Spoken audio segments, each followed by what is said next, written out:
Kia ora. Hei ngā marae, ngā mana whenua, ngā hapū, ngā iwi, o tira kia koutou katoa, ko hui hui mai te ahea nei, tēnā koutou katoa, me tīmata tēnei hui ata i te karakia. Whakataka te hau ki te uru, whakataka te hau ki te tonga, kia mā kina kina ki uta, kia mā tara tara ki te tau, e hia ki ana te ātākura, he huka, he hauhu, tihei, mauri ora. Tēnā koutou, ko kei te tiamua hau, he rea hau no tainui no nā te wairere. I'm Katie Tiamo, Head of Strategy and Insights, and I'll be your host, your facilitator today for this webinar, first of three scheduled for the next few months. I'd like to just warmly welcome you here to this webinar. Thank you for making time today. I know it's a really busy time for whānau at the moment. Lots of hui happening across the motu, so ngā mihi nui kia koutou. We have the Minister of Local Government, the Honourable Nana Mahuta, joining us today. We're very fortunate to have her here today, given the busy schedule that she has. Before I hand over to the Minister, just a quick couple of opening comments around today.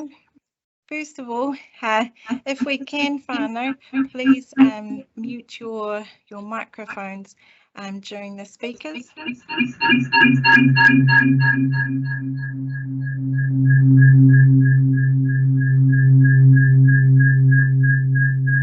We have today got two Q&A sessions, two 15-minute periods where we can answer some of the pātai that come through.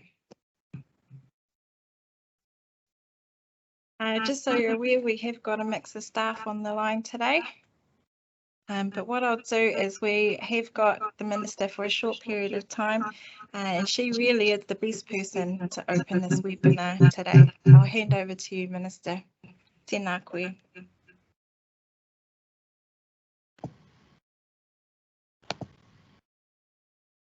Ka napa mai rā ngā wai ki uta, ora rā te marino ki ngā roto, whakapapa paunamu te moana kei waho, kia tere tere te kārohirohi e, he puna wai, he puna ora, he puna kai, he mātā puna o te oranga, pai mārire. Thank you for the opportunity to make a few opening remarks today at the first Taumata Arowai webinar for hapū and iwi. To start, I want to acknowledge Taumata Arowai for organising this event. I'm pleased to join Dame Karen Potasi as Chair of the Board and Tipa Mahuta as Chair of Te Rōpū Māori and others who play a support role to promote and restore te mana o te wai. It's been quite a journey for us all to get here, and Māori have played a significant part advocating as kaitiaki to raise the importance of wai as a taonga, an indivisible whole, where greater consideration of te tiriti and a partnership approach needs to be brought forward into how water is cared for and utilised by our communities, industry and consumers alike. Through the recognition of te mana o te wai and te tiriti in the water services and Taumata Arowai legislation, Māori values and perspectives are an important part of the mindset shift and practices that will take us forward. This is new territory and it's unique to our context here in Aotearoa, and we need to continue to be brave and courageous about our objectives for the health of all our people and our taiao. Many of you have heard me say time and time again, everybody in Aotearoa should be able to get drinking water from the tap knowing that it is safe. We should be able to swim or gather mahinga kai in our rivers, lakes or at the beach without the fear of becoming sick. And we've got an obligation to ensure this standard for our whānau, tamariki and mokopuna now and in future generations. Taumata Arowai was established on March 2021 following the passing of Taumata Arowai, the Water Services Regulator Act 2020.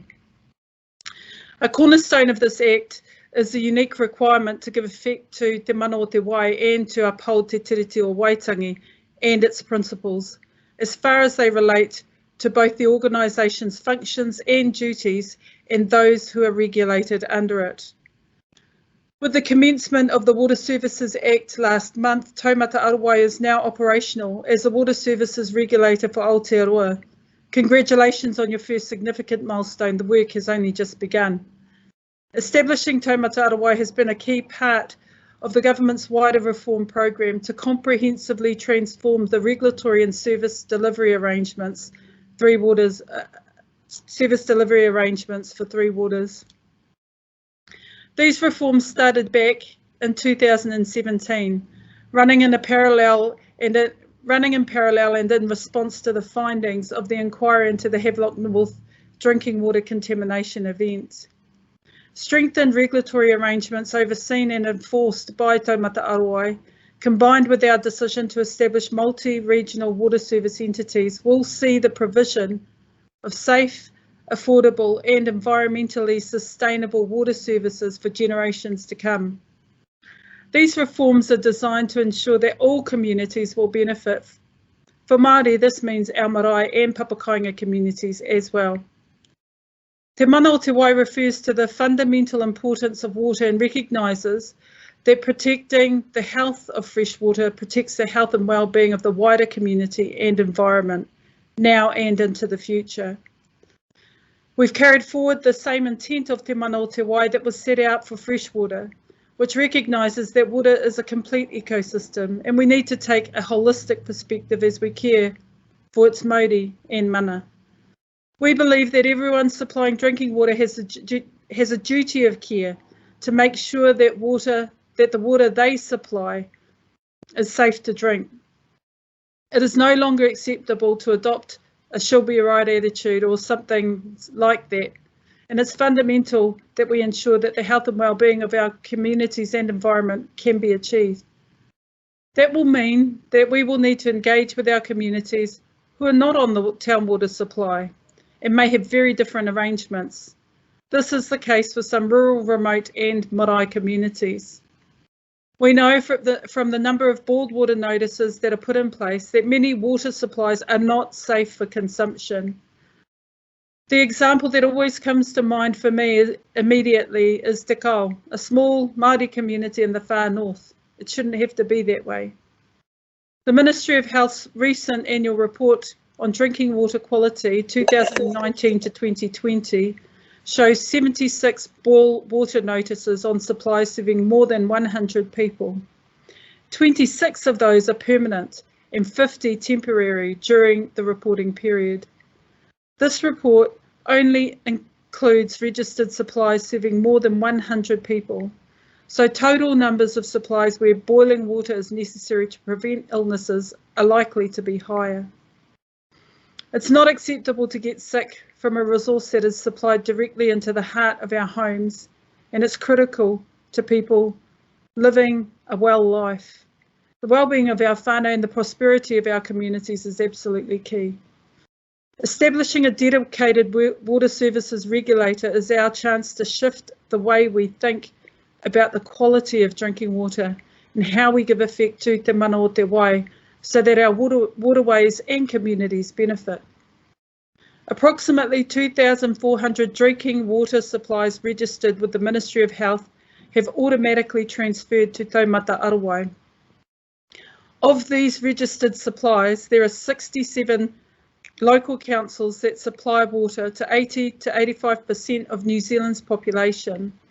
The remaining 15 to 20% of the population get their drinking water from currently non-registered supplies. Taumata Arowai will take a phased approach to regulating drinking water supplies, and therefore the focus in year one will be on the suppliers currently registered with the Ministry of Health. By taking this phased approach, Taumata Arowai can focus on the continued registration and regulation of supplies that represent the greatest risk and complexity of water supply arrangements. Due to population size that local government suppliers serve, there are more rigorous rules, standards, monitoring and reporting requirements they will have to meet. Because smaller suppliers serve a smaller population, less than 500 people, and are less complex, there are mechanisms built into the legislation to provide a pragmatic approach to managing their risks.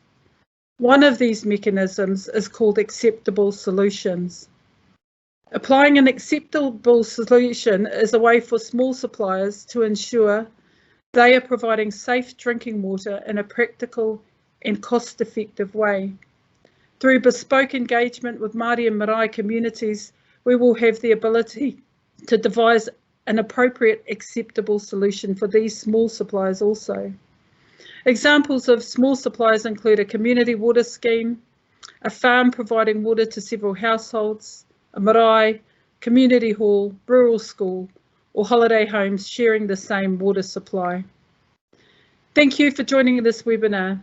We're on a new journey to bring our aspirations for the health and well-being of our waterways sharply into focus as we give effect to te mana o te wai aspirations and to listen and engage with hapū and iwi. The conversations you'll have today will continue to build over the coming decades, so the health of our people, our communities, and the environment are improved and enhanced because of our ambition to care for water through a different lens that speaks to a more sustainable and holistic approach. I wish you well for the discussions today and thank you for participating. Nō reira, tēnā koutou, tēnā koutou, tēnā koutou katoa. Wa tēnei te mihi I te minute, and thank you so much for your time and the opening comments and context and the wonderful insights into the aspirations for te wai and te tangata across the motu. I appreciate you have a lot of demands on your time and you've just come back from a hefty travel itinerary, Minister, so thank you again. Before I introduce the next speaker, just for those who have just joined us, a friendly reminder, if we can please keep our microphones on mute, that would be much appreciated. The way that we are running today or rolling today is that following the Minister, we'll have the Board Chair of Taumata Arowai, Dame Karen Potasi, kōrero with us, and then following her will be the Chair of the Taumata Arowai Rōpū Maori, or Māori Advisory Group, Tipa Mahuta. And then we'll break for 15 minutes where we will go through any of the questions that have come through. Speaking of questions or pātai, please do use your chat function, which you should see in the sort of speak bubble up the top there. And what I'll do and the team here with me is we'll take those questions as they come through, and then I'll facilitate those being answered in either the first 15-minute slot or the next one a little bit into our webinar. As I said at the start, this is one of a series of 3 at this stage. We would have loved to have come out across the motu and kānohi ki te kānohi, but the current circumstances have made that a little bit tricky. But this is only the start. This is an opportunity for Taumata Arowai to introduce itself to you. I appreciate that in this forum it doesn't allow for a lot of reciprocal or two-way conversation, but we definitely would like to come out for more direct kōrero, and we will be doing that next year. But if you do have any follow-up pātai, please do keep in touch with us through either our website or our info@Taumata Arowai email address. Without further ado, it gives me great pleasure to introduce the next speaker, Dame Karen Potasi, who has previously served as the Director General of Health. She's recently been appointed onto the board for the New Zealand Health Authority, and she was also on the panel of the government's inquiry into Havelock North. Dame Karen, over to you. Thank you, Katie. Ngā mihi nui kia koutou katoa, ko Karen Potasi aho. Ko Rock Me Pillow Range, Tamonga, ko Tairi Te Awa, ko Ranfurli aho, ko Ngāti Hamoa hoki te tahi o ngā iwi o Ako Tamariki, ko Leulu Aliali'i Catherine, Rato ko Ngāmuta, ko Makarita, ko Tahi Takutama, ko Apinelu, ko Ia Te Potiki, ko Catherine Te Matamua, ko Evan Poata Smith Tona Hoa Rangatira, no Te Rarawa, no Ngāpui, me Ngāti Kāhuia.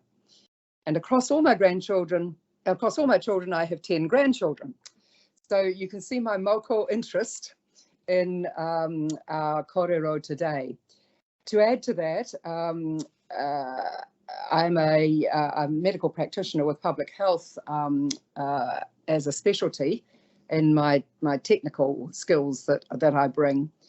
And as Katie's just mentioned, I was a member of the three-person panel into the Havelock North water inquiry into the drinking water disaster there several years ago. So those issues are why I'm personally invested in the regulatory role of Taumata Arowai. I believe it is vitally important to us.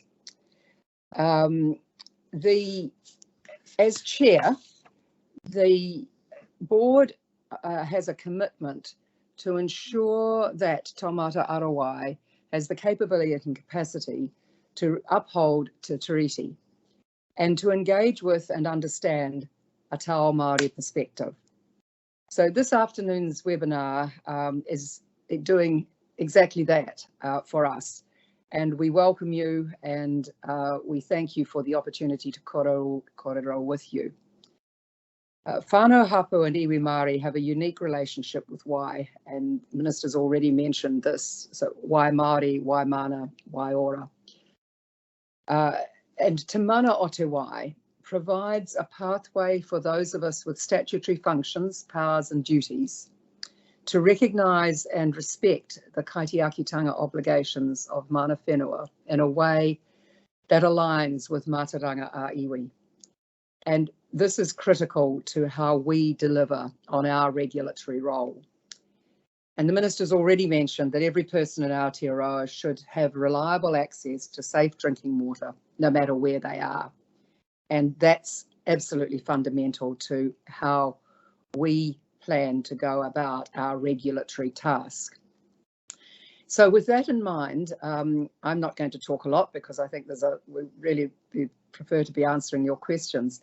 But it's with great pleasure that I'll hand over to Tipa Mahuta, who chairs our Ropu, which works with us to help us deliver on the aspirations that we all share.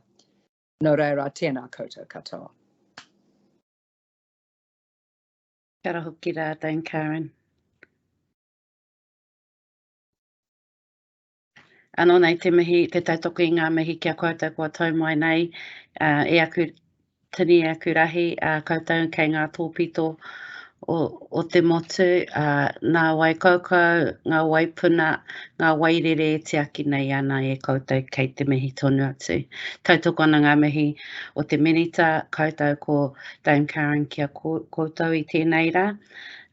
Ko Tipa Mahuta tōku ingoa, kei te noho au ki tōku marae o wāhi, aku hono ngā awa, arā, ko waipa, ko waikato, ko waikare, ko taumārere, e rere nei, te hewa Maori ora. Kia ora everybody, my name is Tipa Mahuta. I am the chair of the Māori Advisory Group who again are working in partnership with the Taumata Arowai board on all of these, the parts of a reform that we're responsible for as the Freshwater Regulator. I just wanted to introduce the Māori Advisory Committee for those of you who might not know the membership. We have shared membership for Taumata Arowai board. We have two members, Loretta Lovell, a lawyer by trade, and her hononga to Ngāti Hāmoa, Ngāti Kahununu, and Te Whakatōhea. We have Ricky Ellison, no Kaitahu Whānui, Juanita Bigham, no Ngāti Ruahine, Peter Paul, no Ngāti Manawa, Ian Ruru, no Te Tairāwhitia rā, te Atanga Mahaki, Ngāti Parau, me rātu ona hononga. So we have been appointed as the Māori Advisory Group for the Regulator of Taumata Arowai. We've been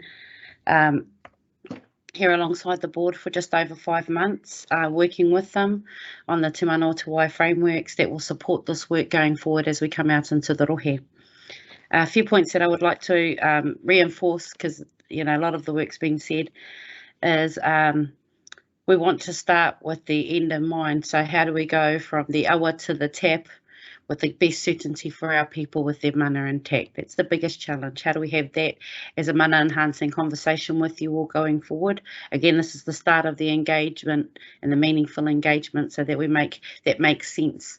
And it has to be place-based sense, because different communities have different challenges. But I take the minister's direction to us that we must make it as seamless as possible for those with the most challenges, whether it be in a rural space, whether it be in a near town supply but not connected yet, whether it be in a papakainga setting. So with that in mind, we inherited from the public health units nearly 76, over 70 marae that are already listed. But they're throughout the motu, and we know there's far more marae than that with an interest in this matter, let alone papakainga, let alone iwi farm blocks that provide water to all the households on it, and all of those different challenges. So we want to, again, have those conversations with you. I see the questions coming already, so I won't take too much more of your time. But our responsibility is to make sure that we work with the other parts of the reform to navigate you, because we're all about the freshwater quality. Other parts of the reform are about with the delivery mechanism and things like that. And we must work together to promote mana o te wai as a common understanding, so that, again, you don't have to navigate agencies, we have to navigate you. So that's probably a good setting off point for us. How do we give effect to mana o te wai in our water regulatory lane? How does Three Waters do it in terms of supply? And how do we provide an assurance to you and not more confusion in the process? So, Nōnei, I didn't want to take, I think your questions and our conversation is more important, like take Dame Karen's lead than anything I have to say today, but I do welcome your engagement through this format. Ideally, we would have come around and had these focused hui with you. We will still do that when the time is right. Otherwise, we'll keep providing forums like this, so that, again, you get more streamlined information that is timely and reasonable. Again, we don't want to shock you with the timing. We're trying to get ahead of it. One of our advocacies as the Māori advisors, how do we give our people the how do we get ahead of the reform so that you're best placed when it matters for you? So we're a little bit ahead of when most of us have to think about it, but we want to be in that position so we don't get left behind, so that we don't end up having to do more things at an urgent pace later on. So that's any feedback you want to provide on that too today will be welcome. And in fact, we welcome all of your kōrero today, because it's only going to, I guess, grow our capacity for that meaningful engagement, so that next time you don't hear the same thing, you're actually more informed and you have all the relevant information available. So ka te ake au I konei. Katie, I think it's a great opportunity. I see heaps of pātai coming in already, and I don't know how do you want to navigate this part. Some of the more challenging parts that we've already heard is there's a lot of reform going on, and if you're an iwi or whānau or a hapū advocate in your area, you're already involved in reform all over the place. So at some point you may ask us all to come out together and streamline our processes. We're not at that stage yet. Legislation is causing us to come out at different points, because as you all know, this all sits under the MPS Freshwater as well, who are also going out and talking to you. So kia ora hui anō tātou. Let's start the rest of the hui. Thank you, Katie. Tēnā koe, tēnei te mihi ki a koe, Tipa. Thank you very much for your kōrero. And I see that we have in the chat applause for your appointment. As you were saying, we have got some questions coming through, and I've got one here that I'm going to ask the Chief Executive of Taumata Arowai to address initially, and that is the question: how do small rural communities ensure they have a strong and robust voice in their water services delivery? And how can they be assured that these services will be maintained to the very highest standards and remain affordable? So, Bill, if you can come on and take the first response to that question, please. Tēnā tātou katoa. I'm sure you can hear me. Can you now see me? Hopefully. Ka waiahau, ko Bill Bayfield, te tumu whakarai o Taumata Arowai. It's a pleasure to be able to address you and answer any questions you might have. I think there's two parts to the question that was asked. We as the regulator will ensure the quality of the water that is supplied to small communities, and that's our job. And we do that by basically leaning in support of, but heavily holding into account, those people that supply water to you. The second part of the question, if I've got it right, is the vexed question that's bouncing around New Zealand at the moment, which is the transfer or the possible transfer of water supply assets from local government to, if you like, more centrally organised 4 big entities, and that's being debated right now. That's not really directly our business. In the end of the day, we will regulate whoever holds those assets and manages those assets as the suppliers of water. One of the key things that I think I understand from the Three Waters delivery is there seems to be a considerable misunderstanding as to whether or not that proposal to reform, to form those small entities, includes small water service providers. It doesn't necessarily. And so if you're being told that those entities are going to swallow you up, I've got to say that I think that's fundamentally wrong. And it's part of the kind of heat that's built up in that reform position.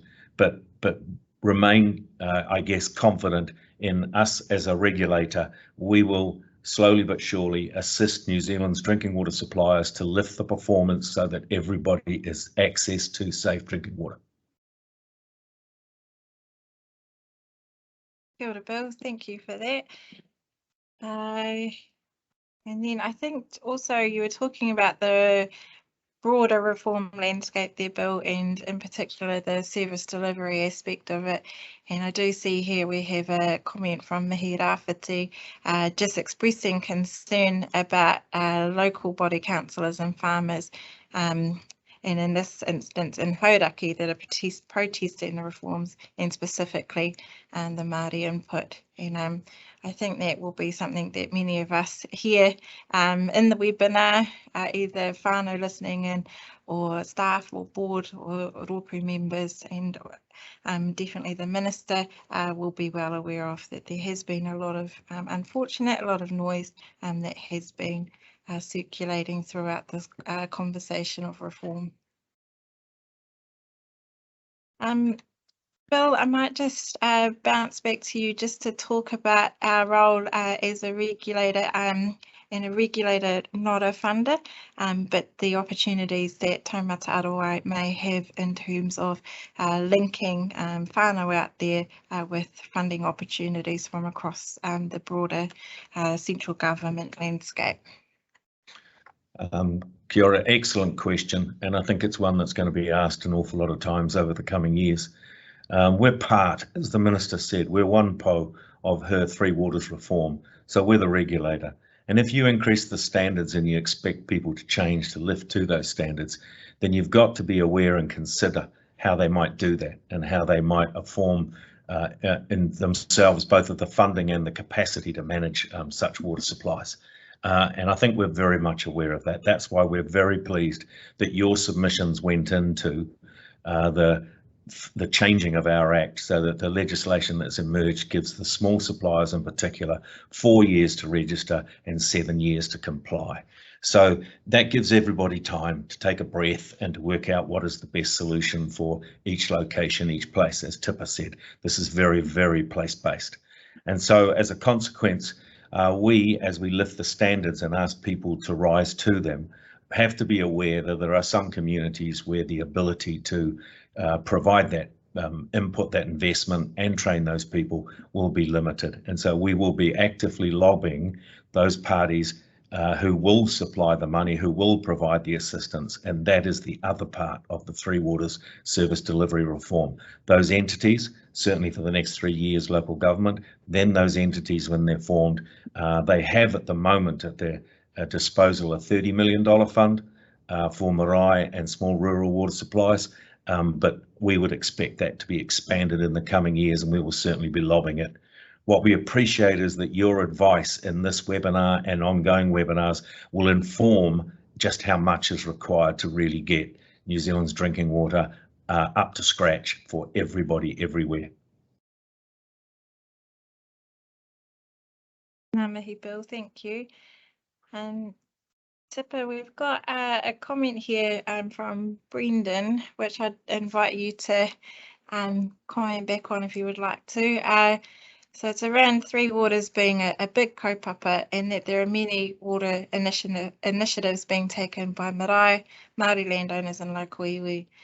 I think this highlights the comment you were saying, that engaging with DIA, MFE, MB is like a rabbit warren. Observation is there is little resources for Māori groups to tap into these areas, whereas councils appear to be able to tap into the lot. A single group to engage with would be helpful, that is resourced commensurate with the commitment to Māori under Te Mana o Te Wai. Tipper, can I invite you to respond to that? Kia ora, Brendan. Your observations were also supported by Kahui Wai Māori, whose mandate has just finished from MFA at the Ministry for the Environment. They put that big challenge in front of us too, as one of the inheritors of their workload. So how can we build a co-investment environment that supports Māori success in this area? I totally agree with you and endorse that way forward. We'll be working shortly as a ropo to identify those opportunities and propose them up, and ask again, Bill and Karen also have been seeking again more aligned partnership across the entities, but our first job is to stand up those entities that must be accountable right now and work with them while we develop this ecosystem for Māori co-investment and water services. That's, I think, the first steps, Brendan. And how we do it, again, the art is in the how. As the legislation lands, I'm sure there'll be drivers across all agencies to enable Māori partnership rather than take away from. Without the distraction of what's happening in local government at the moment, to acknowledge your comments, mihi rāwhiti, with respect to that. So if I just want to come to that, because I am in my day job, I am in local government, there is a huge loss felt in the sector from the other reforms, not from this one particularly. This reform has been supported for the last 20 plus years. We have needed a water quality regulator. For too long, Kiwis have turned on the tap and assumed the water was drinkable. So this reform supported the majority of the reform where the resources lie. We have new advocates in that space, especially, I guess, Brendan, you would know, the more recent appointments of that mana whakahaere board, I will call it, has half iwi and half local government in it. So as soon as they land, we look forward to engaging with them on your behalf as well, to have that conversation about joining up where the pūtea is to where the priorities are. Thank you for the pātai. Kia ora, Tipper. And I have a question here which I'm going to direct to a new face to us today, whānau, and that's my colleague Ray McMillan, Head of Regulatory. And that is a question from Rio, who's the chair of Waitangi Water Catchment. And Rio is asking, what powers do we have over Māori land under Te Ture Whenua without limiting the generality? Oh, excuse my English here. Ray, are you able to kōrero to this question? Kia ora, Katie. Ngā mihi nui kia koutou. Ko Ray McMillan toku ingoa.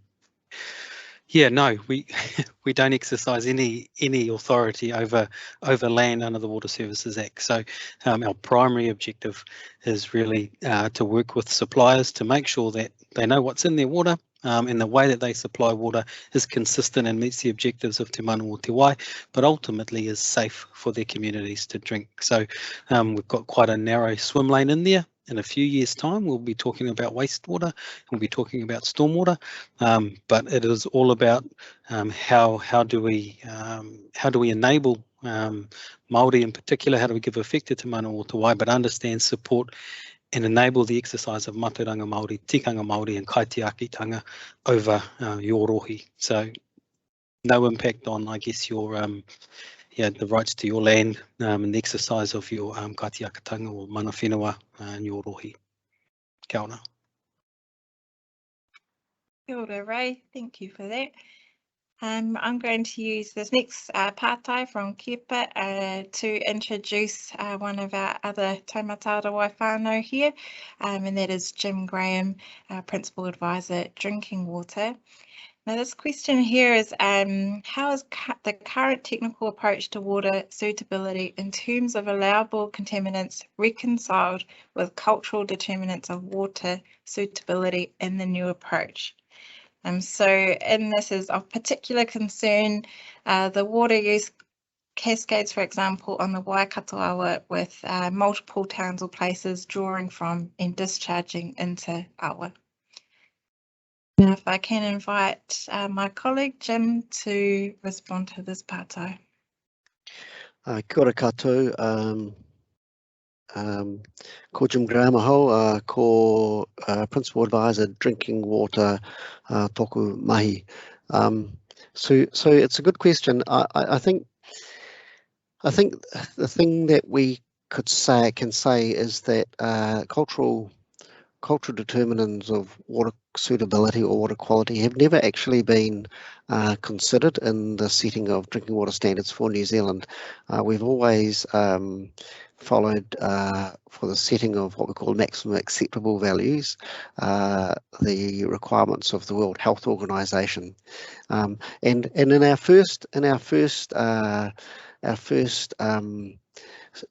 setting of standards, we followed that approach, the Ministry of Health approach. We needed to do that because we're new and we haven't yet had an opportunity to engage with organisations that could assist us with that. However, I think that we are set up to look at things differently, and you know, the building of Taumata Arowai is not something that we have done over the last 18 months or 2 years to the point where we go live and we've got everything going. It's a building process over quite a long period of time, and I think we've got the opportunity, and we're starting with engagement to look at alternative ways of considering water quality, and including with this kind of Western approach, including Mataranga Maori,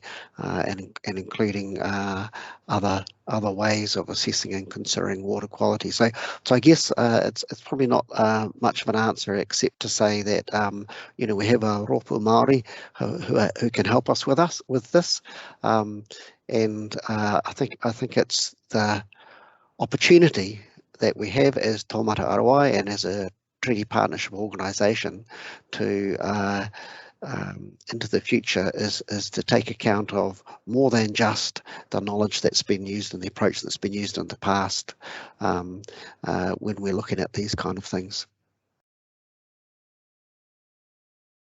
Kia ora, Jim, and while you're there, Jim, I'll keep you there as you are our next speaker. Whānau, I acknowledge that we still have some questions there that we haven't got to, but we will. I'll keep bundling those up and assigning those as we go. But I will keep us moving in terms of our speakers that we have. And the next one is Jim Graham, who you've just met. There we go, Jim.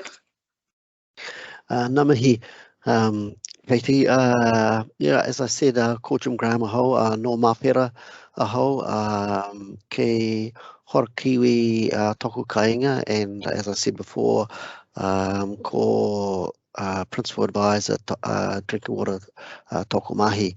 And I think there's just a couple of things that I want to say, and I've been around the water sector for a long time, and I guess my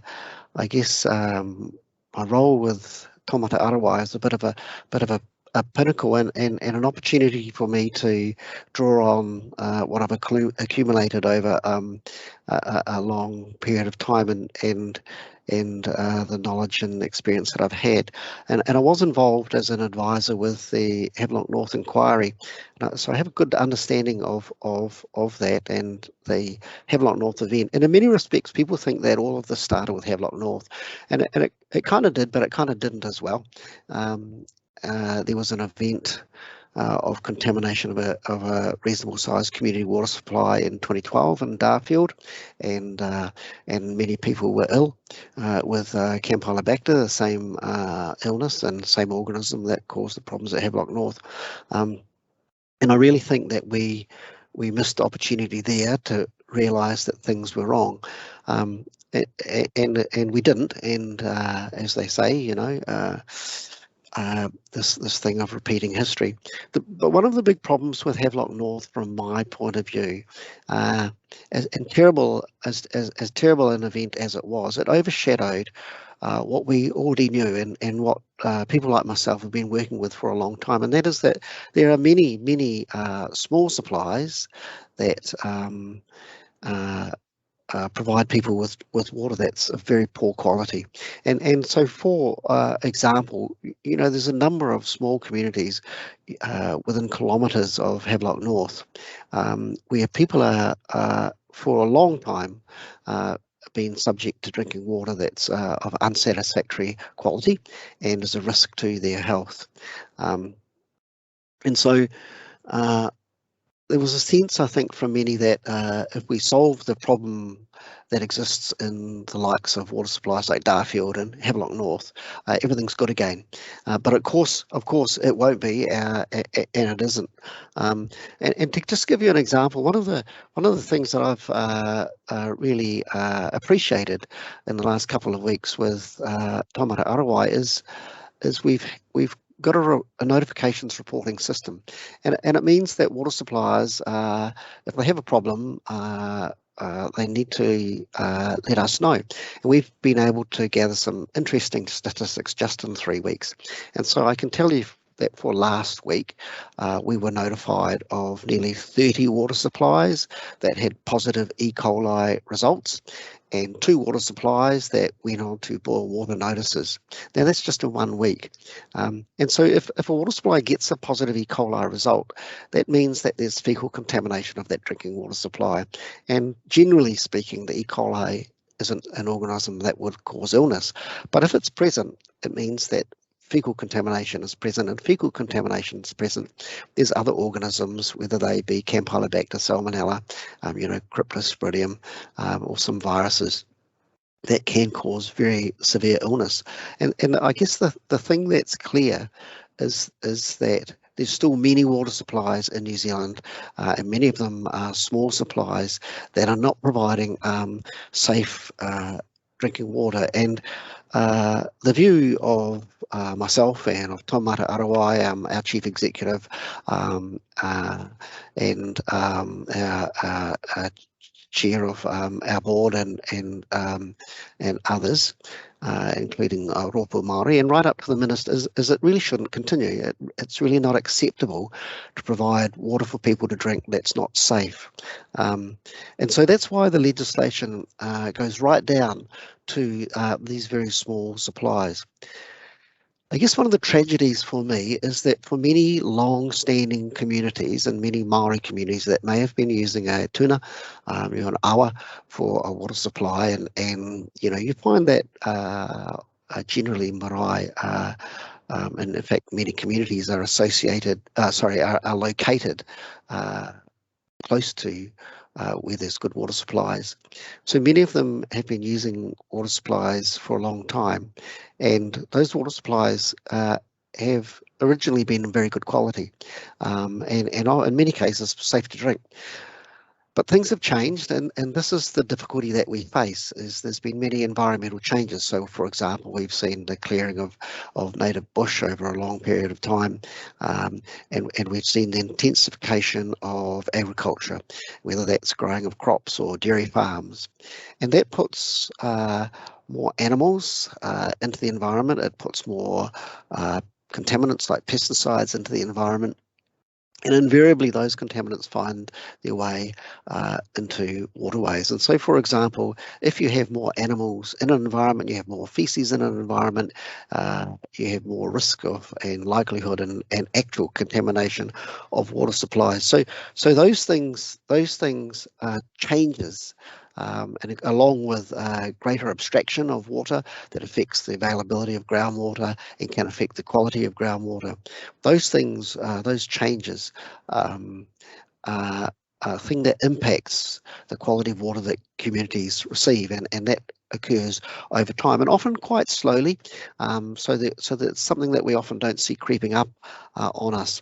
So The first thing that's really important is to understand the risks, and that's why the legislation requires water suppliers to prepare source water risk management plans. Now, we've looked at that and we've realised that that's difficult for many communities. They may not have the expertise or the knowledge, or they may have expertise and knowledge but not know exactly how to, or they may have their own way of looking at it and not know exactly what's the best way to present that information or knowledge. So one of the things we're doing is we're putting together guidance on how to prepare risk management plans and source water risk management plans, and we've just been discussing today the letting of a contract for an organisation to prepare exemplars of these documents, and so, for example, for marae water supplies, roof water supplies, and various different situations. So we're trying to produce resources that will assist, because often I find people will know a lot about their sources and about their water, but they're often not sure what to do. And perhaps an example is a good way to illustrate this. And so I've done a lot of work with small communities, including marae, over the years. About a year ago, I was assisting a marae, that's the marae of a friend of mine in a small community near Tahiri, east of Whānau, and they used roof water. They collected roof water, but it didn't last through the summer, and so they had a pipe into a stream, and they used stream water, which was of very poor quality. And the simple solution that we came up with was to use the stream water for the ablutions block, for toilets and showers, and to use the roof water treated for the drinking water. So yeah, there's just a few things to think about, and I think the next thing I need to do is introduce the next speaker, who I think is Ray. Kia ora. Kia ora, Jim. Thank you very much for that and for sharing those examples across your experience. We're very fortunate to have your mātauranga, your experience here today and with us in Taumata Arowai. With that, if I can please pass the rākau over back to Ray McMillan. Kia ora, Ray. Kia ora, Katie. Ngā mihi anō, ko wai tēnei, no kotira no ki te puna, I tipu aki a hau I Manurewa, ki raro te marua I te iwi o te wai o hua. Engari ki wainui e mata a hau e noho ana. No reira, tēnā koutou, tēnā koutou, tēnā tātou katoa. Yeah, so really what I want to talk about today is, I guess, what it means now that we've had a change from the Ministry of Health to Taumata Arowai as the drinking water regulator, and what that means for you. So what happened at the end of the passing into law of the Water Services Act 2021 is that the drinking water sector was split up into two groups. There was a group of suppliers that were registered with the Ministry of Health, and then there was everybody else who wasn't registered with the Ministry of Health. And there's a different timeline depending on which category you fall into. So I'm going to talk about what happens if you're registered, and then I'll explain what happens and what that timeline is for you if you are not registered. So as part of taking on the drinking water regulatory role, Taumata Arowai asked the Ministry of Health for all of the data in terms of who was on the register. And through that process, we became aware very quickly that some of the information was quite old, and that we'd need to do a lot of work to make sure that the data we bring into Hine Karako, which is the new online register, was accurate. And in that process, we found that there were around 75 to 80 marae who were already registered with the Ministry of Health, and so those 70 to 80 marae then would be needing to meet the timeline for registered suppliers. Unfortunately, we know that there's approximately around 1,000 marae in New Zealand and associated papakainga, so that's only a very small sample of I guess the total picture if we're just looking at marae and papakainga. But what it does is it provides us with a really valuable opportunity to really understand your challenges and your needs, so that we can start to inform, I guess, the broader Three Waters discussion and and start to develop the regulatory tools and frameworks that we can put in place that will help marae papakainga. What we're doing now, and this is part of this process, is being able to engage with you directly and then find out actually who are these 75 to 80 marae, and how do we then start to engage with you to understand what your challenges are, because that will shape what the future looks like and the future needs that we need to cater for the rest of the marae and papakainga around the motu as well. So if you look to the bottom of the slide, you'll see that there's some timeframes there. So for this next 3 months, we want to engage with you directly.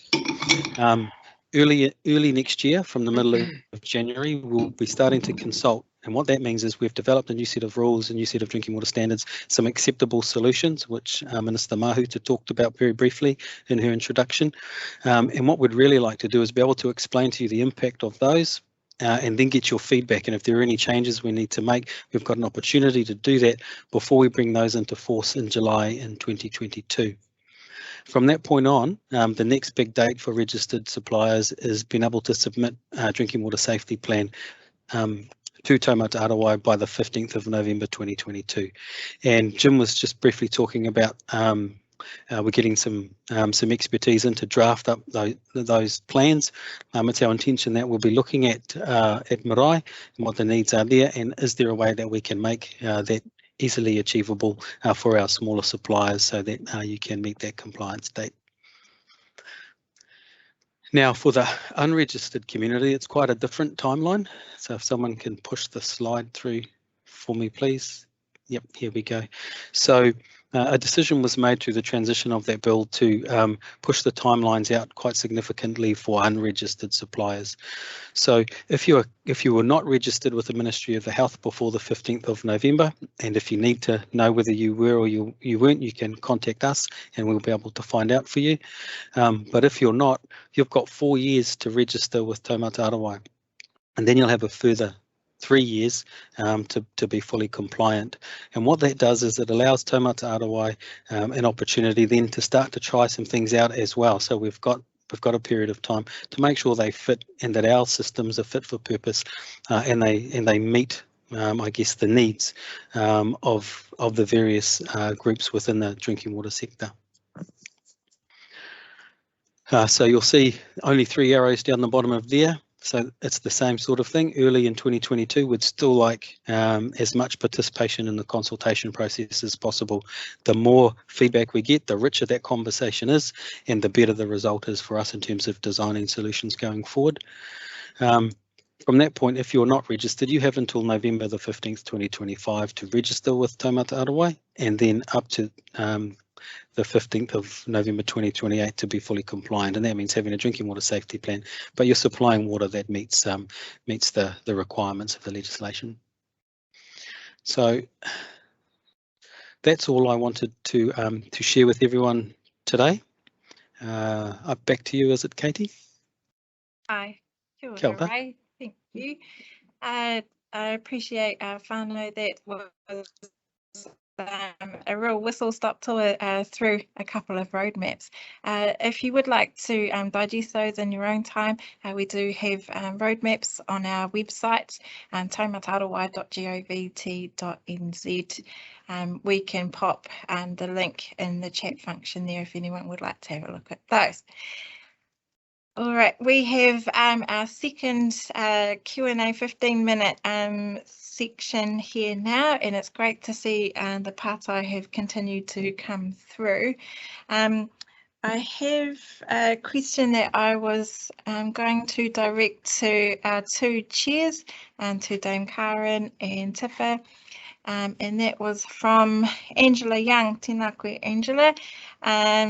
And Angela has asked, what does success look like to Taumata Arowai in 5 to 10 years for whānau, hapū and iwi? Do we have metrics or benchmarking? Kia ora. Tipa, if I can come to you first, and then Dame Karen. So if I can view, I'll go out to come back in, Angela, and thank you for the question. I guess for me, what good would look like is that whānau, hapū and iwi have access to the right information to be able to exercise their mana whakahaere in this space, to be able from which to make great drinking water not only drinking water, but great water decisions about access, about appropriate alternatives if they need to, about supply, that we have normalised co-investment as the way forward for the development of those opportunities, not only through Taumata Arowai, but through every other avenue that needs to facilitate this, including the new water entities, and that we have a workforce stream, that it is our people doing this work. And that's what great would look like to me in the next 5 years. So a lot of groundwork to do to get to that point, and a lot more of these kind of conversations and continually coming back to refine the model. So I like the analogy of we're building this house and we've just had the soft opening. There's a lot more rooms that need to be built and fitted out, and the information you're giving us and the questions that you're asking actually helping that process.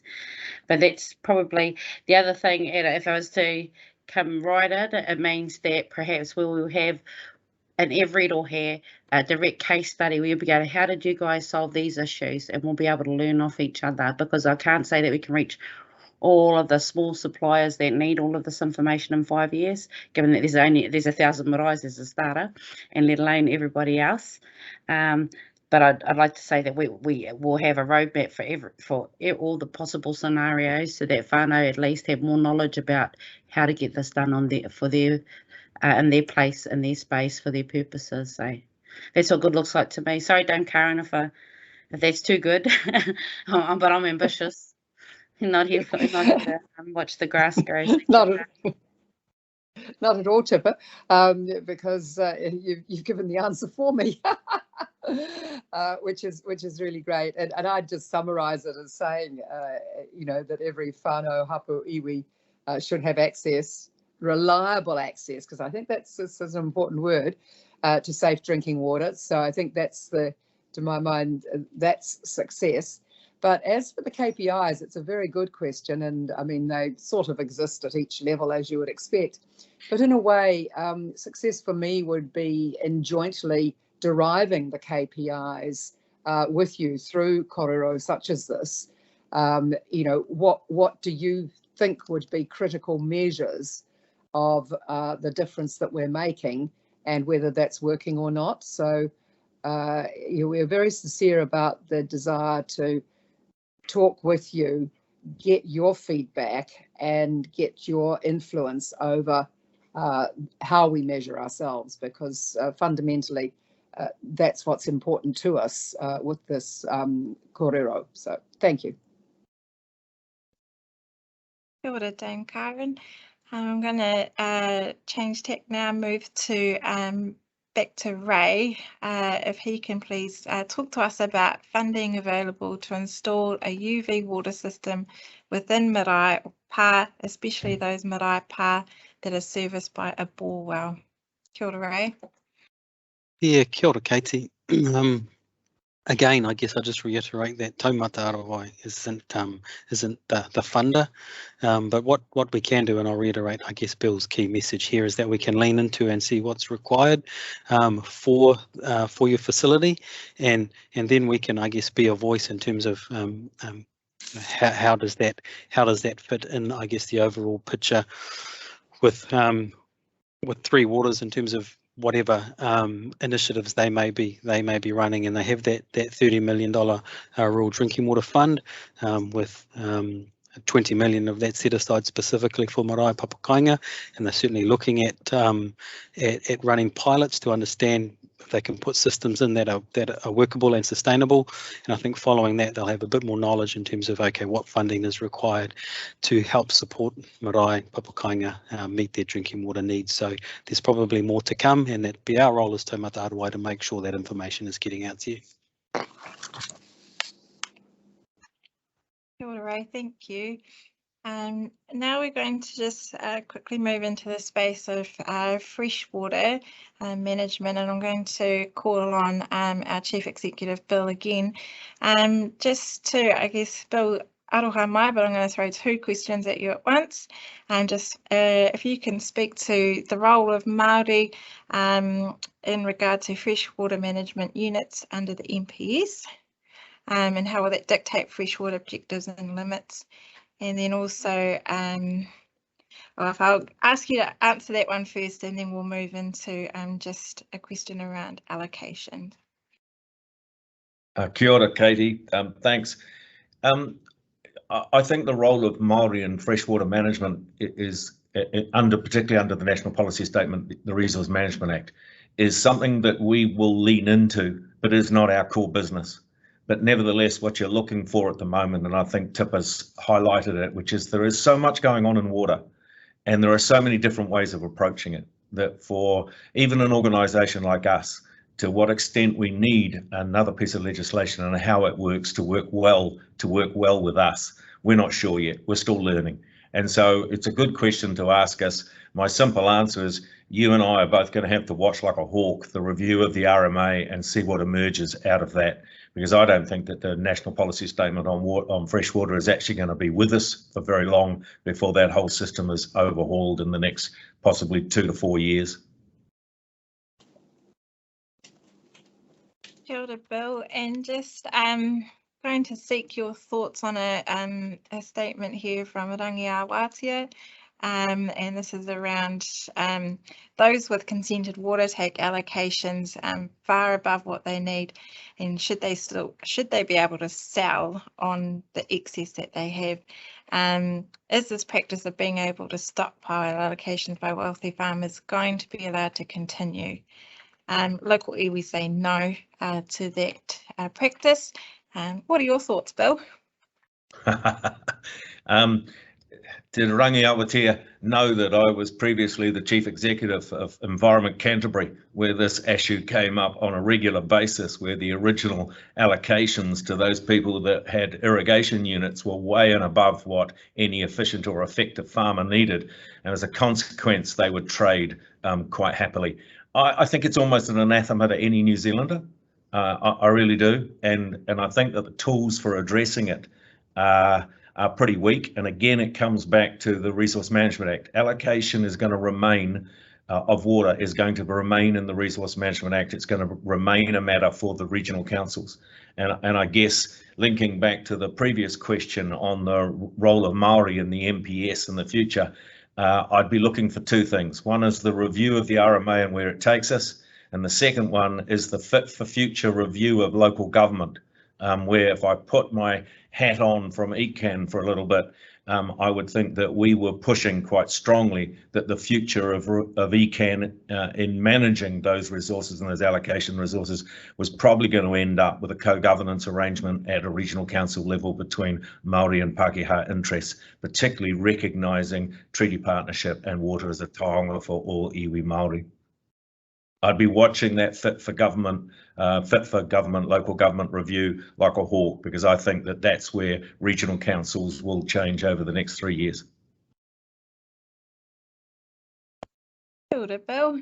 I'm going to direct a question from Donna Hall. Kia ora, Donna, and I'm going to direct that to Ray. And the question is, what procedures are in place to help rural marae and papakainga who do not have access to a water supply? How can we link these communities up with Taumata Arowai to ensure they're able to get drinking water and reticulation services to the marae and or papakainga? Kia ora, Katie. Yeah, another really good question, and this is in quite a, I guess, quite a difficult area, because this is where the Water Services Act has some provisions which have amended the Local Government Act. So where there's an adequate supply, there's some provisions where you can talk to Taumata Arowai, but the role of ensuring that there are facilities for communities is the role of local government at this point in time under the Local Government Act, and the Water Services Act reflects that by requiring local government entities to carry out reviews of the needs of their communities with respect to drinking water. And they have to do that every 3 years, or if they become aware of an issue that they need to address quite quickly.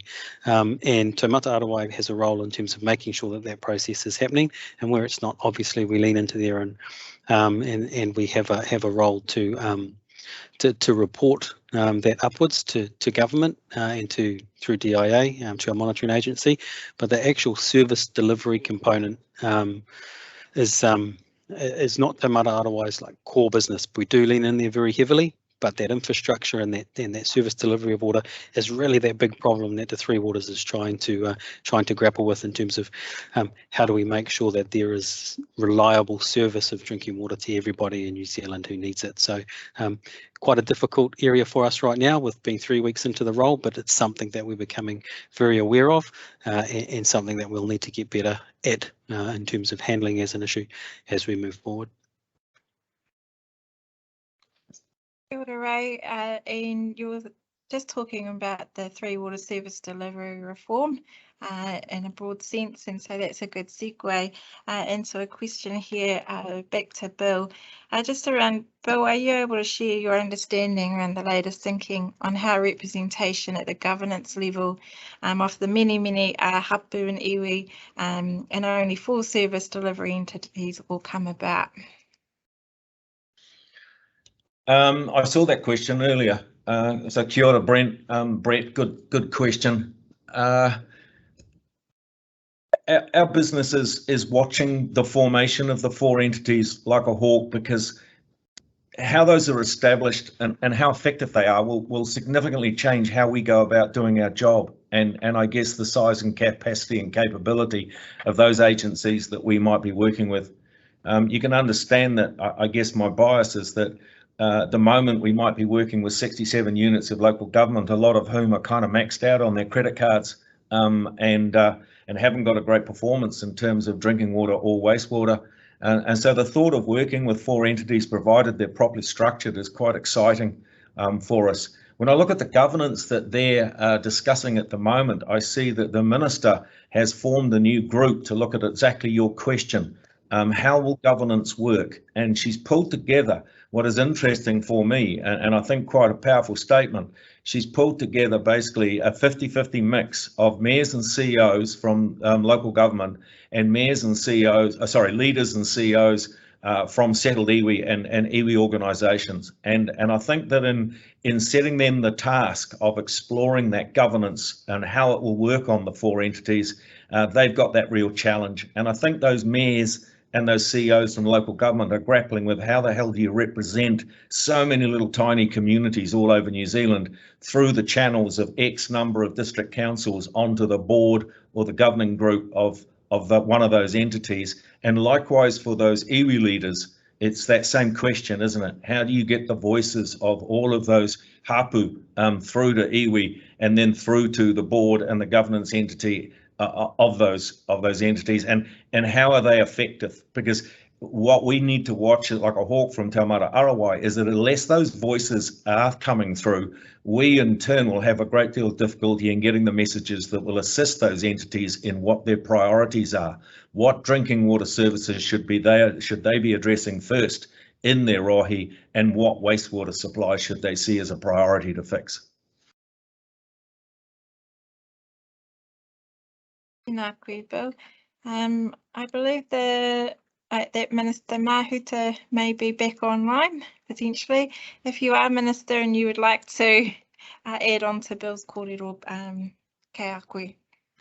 I think Bill's provided good direction of travel in relation to the question. I think if I go to the nub of the question, is it certain that at the representative level, mana whenua will have a role there? And this was one of the key aims of the water reform that I've been promoting, is that in order to get a whole of system approach, we have to elevate the way that mana whenua can contribute, albeit to their catchment and the decision making around water. So that's why we've brought the Te Mana o Te Wai aspirations into Taumata Arowai as a regulator. That's why we're bringing those aspirations across into these water service entities, these 4 entities. That's why we're elevating the way in which mana whenua can sit alongside councils to have one conversation about meeting the standards, I guess, and improving health and environmental outcomes for the conversation you're having today. in the reform program, one conversation around the way in which water services are provided to regions, and importantly, including mana whenua voice into how we can better do that, because the status quo isn't meeting those objectives. So we have set up a working group. The working group will observe the government's bottom lines around affordability, around ensuring that we are getting the maximum benefit from aggregation and scale, and ensuring that we are able to meet our treaty obligations, and in this instance, mana whenua representation. And that's why you've got that 50-50 recognition on this working group, who will feed into the legislation that will go through the House over the next couple of weeks.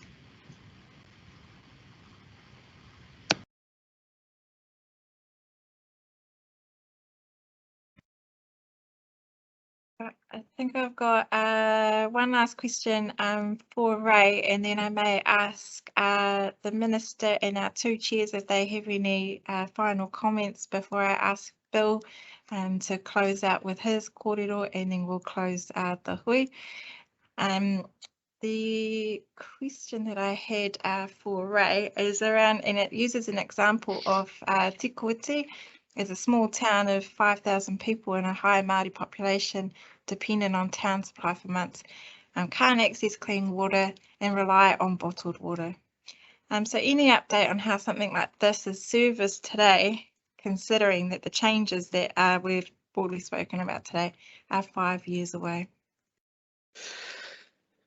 Yes, and this isn't an uncommon situation we're finding in only just 3 weeks of operating. Just how many people potentially receive water or are subject to drinking water notices, or do not drink notices, etc., or boil water notices. And one of the important things is that we've got to understand, I guess, the situation a little bit more in detail. But the idea is that what Taumata Arowai is empowered to do is, where we know that people are receiving unsafe drinking water, we're empowered to do something about it. And we have a range of, I guess, options in the legislation that we've been given to be able to do that. So I don't understand the specifics in Tikuiti, but yeah, but if there is any threat to human health that we become aware of, then we'll step in and make sure that the supplier is doing what they need to make sure that those people are safe. And then obviously there's the ongoing problem of providing drinking water that is safe in the interim. So it sounds like it's a pretty complex issue, and if if Tikuiti is that bad, certainly you get in touch with us, because that's the sort of thing that Taumata Arowai was created to make sure the supplier was doing what they needed to fix that problem. Kia ora, thank you. All right, as I was saying just previously, in the sort of last 10 minutes we have of this time, I will just pass to two chairs, to the Minister, if they have any final comments or observations over the past hour or so, and that they'd like to share with before we move towards the close of the webinar. Tipper, I see you're ready to go, I think.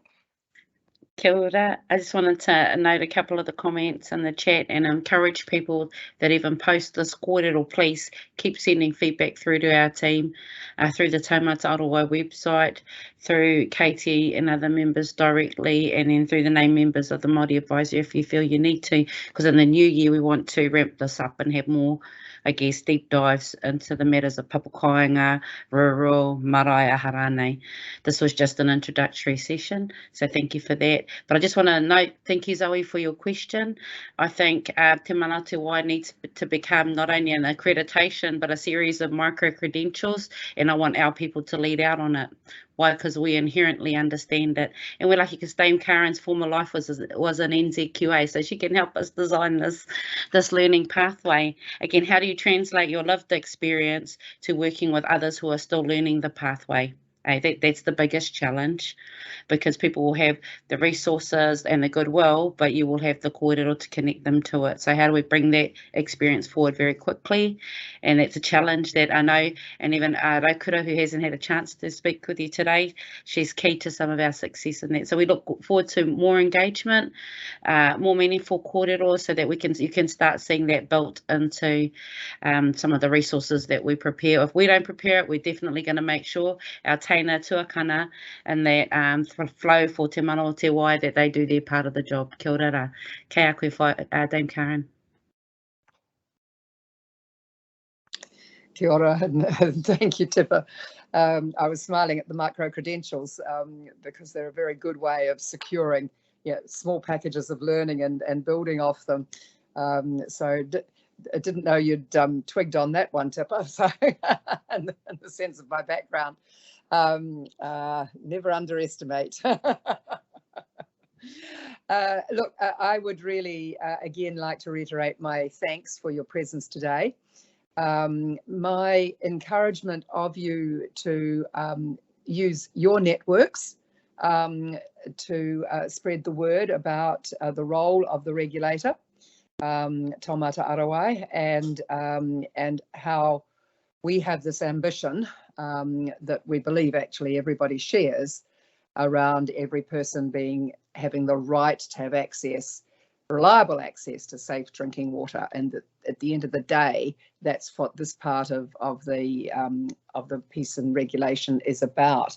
I have been reflecting on the idea on the KPIs, and I was reminded in that conversation on the boil water notices, that is one KPI, of course, fewer boil water notices. Now, there should always be some, because if we're doing a good job and picking up when there is some contamination, then that would, the response to that would be a boil water notice. But it would be short, it would be circumscribed, it would be, it certainly wouldn't be months on end that we have currently. So that in itself is a good measure, and I'm glad you raised it. But thank you once again for your time. This is the beginning, and we will be with you again and again. And we're very open to any questions that you might have ongoing for us. So please feel free. But thank you again for your time. Really appreciated. Nō reira, tēnā koutou katoa. Tēnā koe, Dame Karen. Before I move to Bill, just pause for a second to see if the Minister would like to offer any closing comments. Kei a koe, no pressure. Well, e mihi ana kia tata katoa. Firstly to Dame Karen and Tipper, who have stewarded the conversation through alongside Bill, Ray and Jim. Thank you very much. I felt like a fly on the wall really listening to the nature of the engagement. But to everyone else that have joined this webinar, there are three things that stand out in relation to Taumata Arowai. Taumata Arowai is a dedicated waters regulator, which means that the whole space of regulation is their domain, and the fact that they're engaging with iwi Maori around some really important elements of that regulatory regime that will affect all aspects in relation to drinking water in the first instance will be te mana o te wai. So that call to engage in framing up what does it start to look and feel like, because you can have greater coherence around how compliance, monitoring and enforcement in a regulatory regime can take greater account of te mana o te wai aspirations. Secondly, more directly, and I suspect this will be the case for many of you who have joined the webinar, will be around developing an acceptable solution, and especially for those small suppliers. That's why Jim's presentation and his insights as to what it will take is a really valuable touchstone to start thinking about your circumstance and what that means and what things need to be taken into account. And then thirdly, overall, and this is our common ambition, if we get the regulatory side of the regime embedded in the way that we believe can improve health and environmental outcomes, it gives greater impetus for the way in which services are delivered, and that's the next stage of the water reform that I'm currently stewarding through. But I want to thank everyone for participating today and allowing me to join and listen. Kia ora. Ngā mihi kia koe te minita. Finally, if I can just invite Bill to offer some comments as we move into the last few minutes of this webinar. I trust that everyone listening has understood the challenge to Taumata Arowai as evidenced by our Minister, our Chair and the Chair of our Raupu. It's pretty significant new and different regulator that we're building here, and I trust that you understand that the place you have in kind of helping us grow, helping us define how we're going to go about this is actually really important to us. My key message to unregistered marae and papakāinga is to relax, to talk with us, to teach us and to learn a little from us. But we've got 4 years to work with you, and don't let anyone tell you otherwise, unless of course you've got a real problem with the quality of your water that you know is being provided, in which case we would welcome a discussion with you. If we can find a solution, we will work hard to do so. With the registered marae, we were coming out to talk to you. You have a little more pressure on you. We know who you are roughly. We're still discovering some of the names and places, but we will come and talk, and we will engage in a way that's acceptable to you, and try to make sure that you're through the first hurdle of the first year as quickly and easily and as simply as we can possibly make it. One of the things that has struck me is that we're asking you to do things as Taumata Arowai in the kind of context of a whole lot of change around water. And so we will be available to answer any questions, not only on us as a regulator and how we fit, but also how you can access funds, how you can influence the RMA, how you can influence an MPS, how you can influence the Three Water Service Delivery Reform. I think that we have to recognise ourselves as a conduit for you to get all the information that you need to be effective in addressing the whole management of why in Aotearoa. So thank you very much for your attendance, and please don't hesitate to bombard us with emails, texts and questions. Pai tātou. Kia ora. Kia ora, Bill. Kia ora te whānau. Just before we close with karakia, just next steps, we will email out the recording from this webinar, and include with it sort of a summary of the key points from today. We'll also keep in contact as our engagement planning starts to firm up. As I mentioned at the start of this webinar, this is the first of 3. We'll have 2 more next year, but also we will be coming out to meet kānohi ki te kānohi, particularly with those registered marae that Bill just spoke of in his closing comments. And Caroline's already put in a couple of links into the chat function that send you to our website. Please do keep an eye on our website, and she's also included the info at email address. That's the best place to come and bombard us with your questions, as Bill has invited you to do so. Nō reira, kei ngā marae, ngā mana whenua, ngā hapū, ngā iwi, o tērā kia koutou katoa, ko hui hui mai te ahi nei, tēnā koutou katoa. Hei whakakapi tēnei wāhanga, kia mutu I te karakia. Me karakia tātou. Unu here, unu here ki te uru tapanui, kia wātea, kia māma te nākau, te tinana te wairua ara tangata, koia rā e rongo whakairia runga, kia tīna, haumie, huie, kia haumaru, te whānau. Thank you again for your time, and we will see you again soon. Kia ora.